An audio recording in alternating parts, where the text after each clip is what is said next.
el anuncio de las medidas económicas del presidente de Ecuador, Lenín Moreno.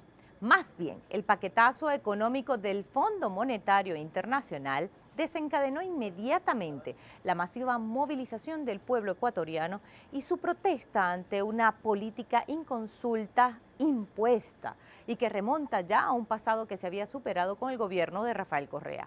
No solamente los movimientos indígenas, sino también campesinos, obreros, la clase media, movimientos sociales, los humildes, salieron a las calles a lo largo y ancho del territorio para manifestar su rechazo en contra del Fondo Monetario Internacional, en contra de su reducción del salario, de las vacaciones y pare de contar, y exigiendo la derogación del decreto 883 que eliminaba el subsidio a la gasolina y causó un incremento de hasta 123% en los combustibles.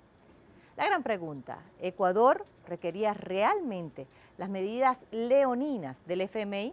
¿Por qué aplicar una receta que 20 años atrás ocasionó también la misma reacción del pueblo y la renuncia por presión social de varios presidentes? Lo insólito es que el gobierno de Moreno culpó, adivinen a quién, al expresidente Rafael Correa, al presidente de Venezuela Nicolás Maduro y a Cuba, de la rebelión popular donde los indígenas fueron la cara más visible. Paquetazo económico del Fondo Monetario Internacional, la muerte, octubre negro en Ecuador. Pongamos el punto en la I.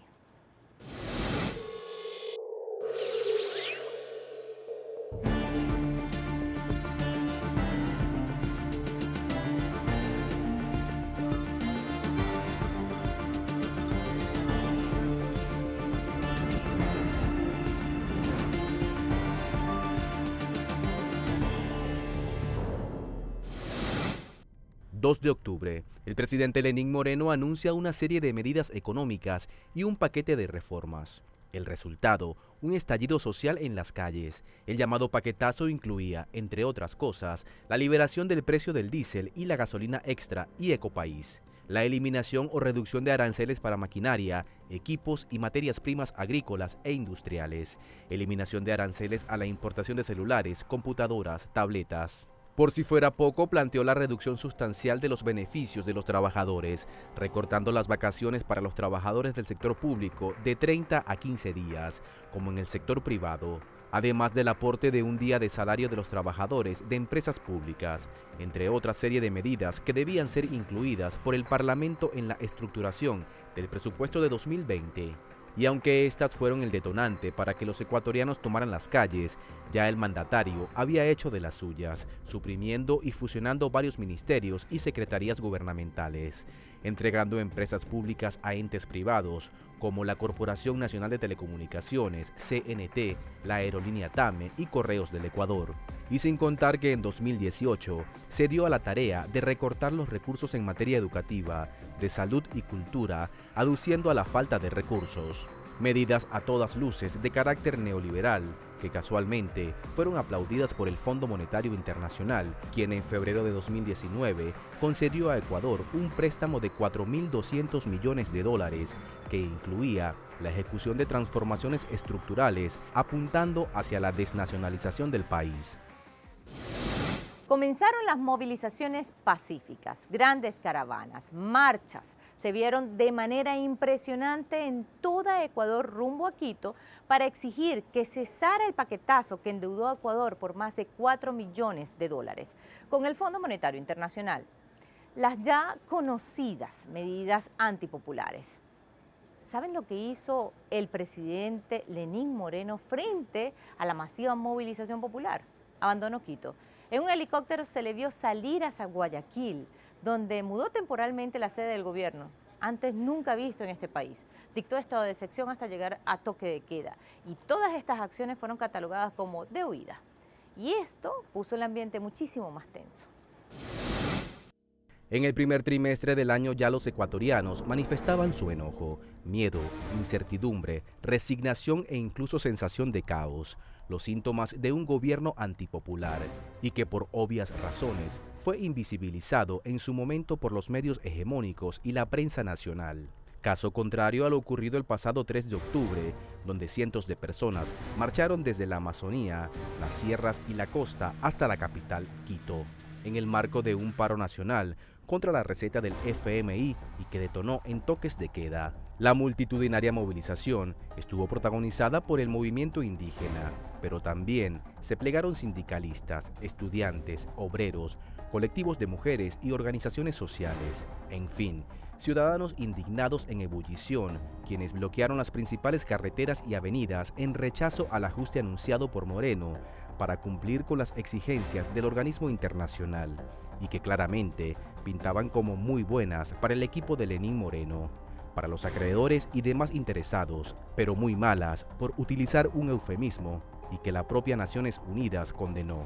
Los expertos del comité señalaron que los esfuerzos del gobierno para reducir su tamaño e implementar un acuerdo con el Fondo Monetario Internacional podrían afectar negativamente a los derechos humanos protegidos por el pacto. Las movilizaciones se dividieron, una hacia Quito y otra hacia Guayaquil.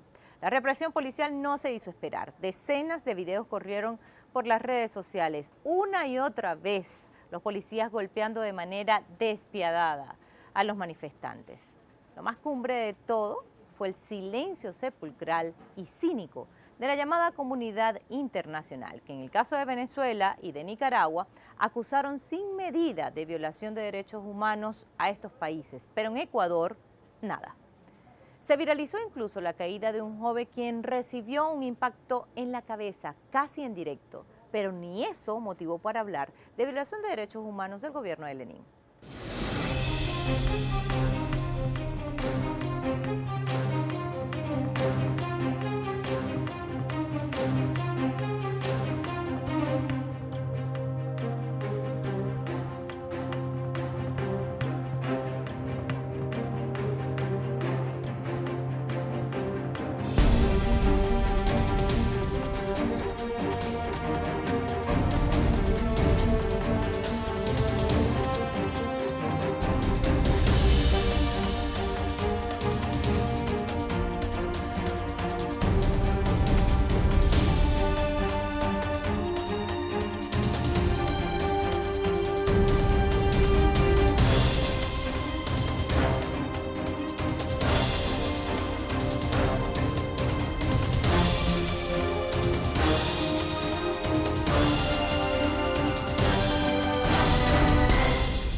Mientras las redes sociales se estremecían contra las indignantes imágenes de los cuerpos policiales reprimiendo y atacando a las movilizaciones, siguiendo los dictámenes de Moreno, estaba la otra cara de la moneda, militares asumiendo su conciencia de clase y colocándose del lado de los grupos indígenas. Que hay un equipo de 3 funcionarios que llegarán mañana a Quito y que llevarán ciertas investigaciones para saber exactamente cómo fue el uso de la fuerza, cuántas personas fueron arbitrariamente detenidas, etcétera. Que los problemas del Ecuador no se van a resolver con una visita de 2 semanas de la oficina del alto comisionado. De manera que hay graves problemas que hay que discutir y sobre todo la injerencia y el efecto, el impacto muy dañino de las medidas de austeridad que ha propuesto el Fondo Monetario Internacional. Ni hablar del grosero silencio de los medios de comunicación aliados con el gobierno de Lenín Moreno. La situación de Ecuador desnudó sin duda alguna la doble moral y poca ética de la mediática internacional. Se criminalizó a los indígenas ecuatorianos como vándalos. Y sí están en lo cierto, sí. Esos son los mismos medios que exaltaron como héroes a los guarimberos venezolanos que quemaron a gente viva. Las coberturas fueron del cielo a la tierra, nada rigurosas. Y el colmo de los colmos, como el golpe de Estado en Venezuela en el año 2002 contra el comandante Hugo Chávez, las televisoras locales transmitieron novelas, dibujos animados, mientras había una insurrección popular en la calle y no mostraban las voces del pueblo. Se llenaron los medios de comunicación que estaban contando la verdad y, por ejemplo, sacaron del aire la señal de Telesur.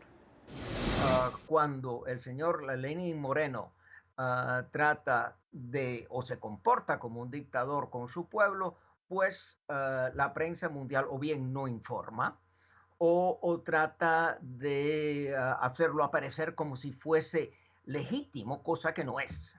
Cuando digo yo los medios, hablo del New York Times, del Washington Post, también El País y El Mundo, el ABC en Madrid, no informan al pueblo. Es necesario realmente servirse de el Internet y de los medios alternativos para saber lo que está pasando, porque aquí hay unos dobles raseros muy graves en que lo que se condena en Venezuela no se condena en el Ecuador, y la prensa pues incitan al golpe de Estado contra el señor Maduro, pero convierten al pueblo ecuatoriano y en particular a los pobres indígenas en vándalos. En el sexto día de protestas, el presidente Lenín Moreno, haciendo oídos sordos al reclamo popular y siguiendo viejas prácticas para esconder la verdad, ordenó la suspensión de la radio Pichincha Universal, quien salió del aire luego de que allanaran sus instalaciones por presunta incitación a la discordia. En consecuencia, amigas y amigos, en cumplimiento de las disposiciones a las que alude Arcotel, Radio Pichincha Universal cierra sus ondas por el momento de manera definitiva. No conforme, Moreno ordenó una semana después la salida por cable y por satélite de la multiestatal Telesur sin justificación alguna. A la par de estos eventos, los medios de comunicación locales se quitaron las máscaras y escondieron la verdad. La verdad no tuve ningún inconveniente porque mi lugar de trabajo está cerca de mi casa.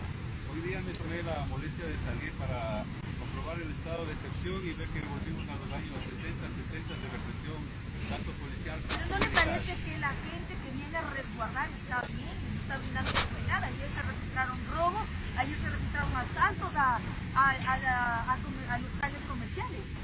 Sí, lo que pasa es que cuando hay caos social hay delincuencia, pero el caos social no es relacionado por el pueblo, sino por las medidas antipopulares. ¿No le parece que la gente de resguardarle, los militares, los policías, le brindan seguridad para su trabajo, para su hogar? Sí, ahorita ustedes son de los medios públicos. ¿No me puede indicar cuál es su nombre, por favor? ¿Su nombre? Estoy entrevistando. Pero me hace demasiadas preguntas mientras yo estoy hablando, entonces no me deja terminar la idea. Y por eso estamos grabando también para comprobar el trabajo de los medios de comunicación.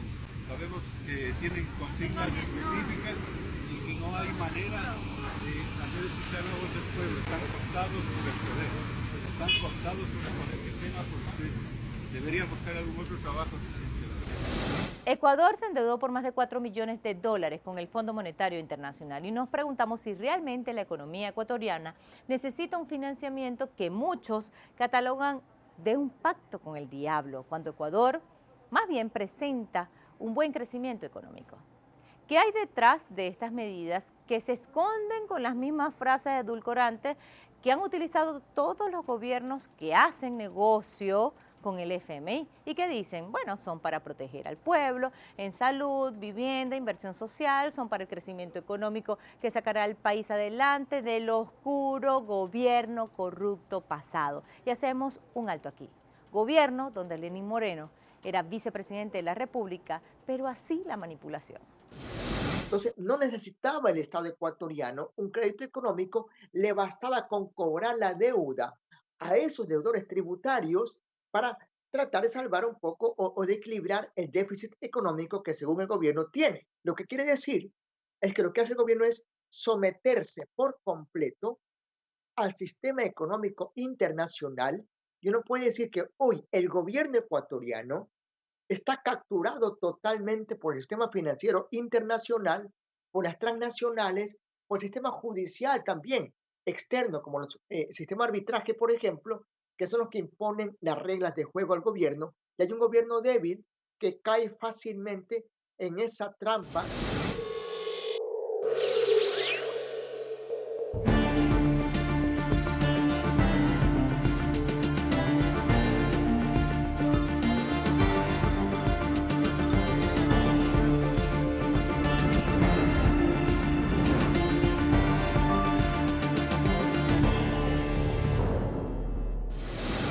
Luego de 12 días de manifestaciones se sentaron en una mesa de diálogo el gobierno ecuatoriano y la CONAIE, la Confederación de Nacionalidades Indígenas del Ecuador, que agrupa la mayoría de los pueblos indígenas de ese país, y también se sentaron otros movimientos de los pueblos ancestrales.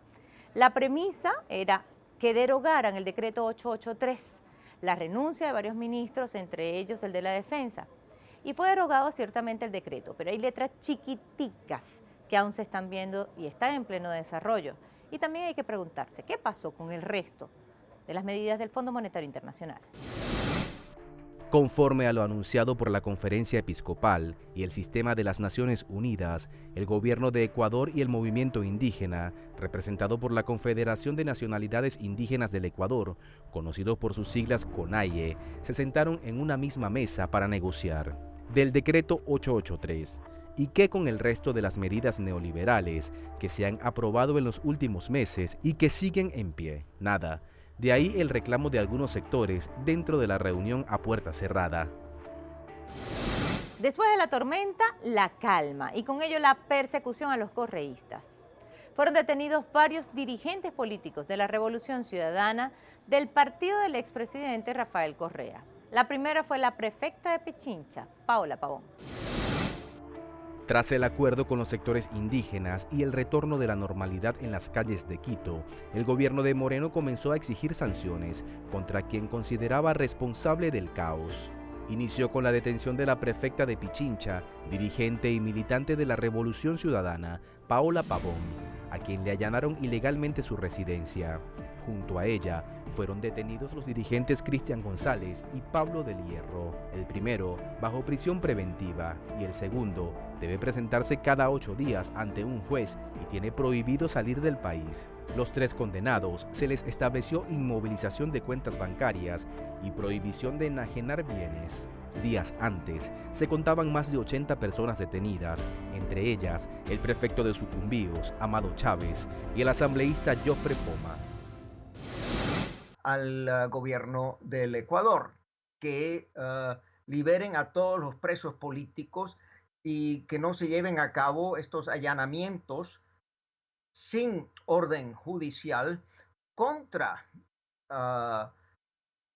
políticos de la oposición, como ahora recientemente Paola Pavón y otros, ¿no? Yo he tenido la ocasión de discutir estas situaciones con la antigua presidenta de la Asamblea General de Naciones Unidas, María Fernanda Espinosa, que yo conocí por muchos años cuando estaba como la embajadora del Ecuador aquí en Ginebra. También lo he discutido con Guillaume Long, y yo estoy muy al tanto de lo que se está desarrollando en el Ecuador, y espero que con una presencia de 3 oficiales de Naciones Unidas de la Oficina del Alto Comisionado en Quito, que se puedan clarificar los problemas, sobre todo los presos políticos y la persecución de antiguos funcionarios, como por ejemplo el canciller Ricardo Patiño, que ha buscado y recibido asilo en México, y que se ponga fin a lo que se llama lawfare, es decir, al abuso de las leyes, el abuso del sistema judicial para perseguir a aquellos que no están de acuerdo. Por ejemplo, el expresidente Rafael Correa. Pero ahora viene la segunda fase, que es la represión judicial. Están queriendo judicializar, enjuiciar o encarcelar, desterrar y quizás desintegrar al movimiento social ecuatoriano, con el fin de luego de unos meses volver a aplicar el mismo plan de medidas económicas. Eso es quizás lo que viene en lo posterior, que es lo mucho más grave todavía. La población está alerta y creemos que va a reaccionar con fuerza cuando toque hacerlo. Hay opiniones encontradas en cuanto al triunfo o no del movimiento popular de octubre. Muchos lo catalogaron de una victoria del pueblo ecuatoriano que con el solo hecho de salir a las calles y manifestarse en contra del Fondo Monetario Internacional logró un stop en las medidas. Las batallas se van ganando de a poco, escuchamos en medio de la histeria colectiva que envolvió ese día a Quito cuando fue derogado el decreto 883. Otros lo definen como una victoria, pero parcial. El triunfo completo dependerá del segundo decreto y la no imposición disfrazada de las medidas del Fondo Monetario Internacional que condujeron a esta crisis política. Pero lo real, lo tangible, es que en las protestas murieron 8 ecuatorianos, más de 1.340 resultaron heridos y más de 1.000 detenidos, más de 100 desaparecidos. ¿Habrá impunidad? ¿Qué pasará con los presos políticos? ¿Lenín Moreno podrá revertir el pacto con el Fondo Monetario Internacional que ha dicho que pensarán ahora la forma de aplicar las medidas? Quedan muchas interrogantes, una de ellas, ¿cuál modelo fracasó? ¿El neoliberalismo o el socialismo de Correa? Más allá de la derogación del 883 vinculado al alza de los combustibles, ¿qué pasará con el resto de las medidas acordadas con el FMI, como reducción de los derechos laborales y reducción del Estado? La historia está en pleno desarrollo. Pusimos el punto en la I.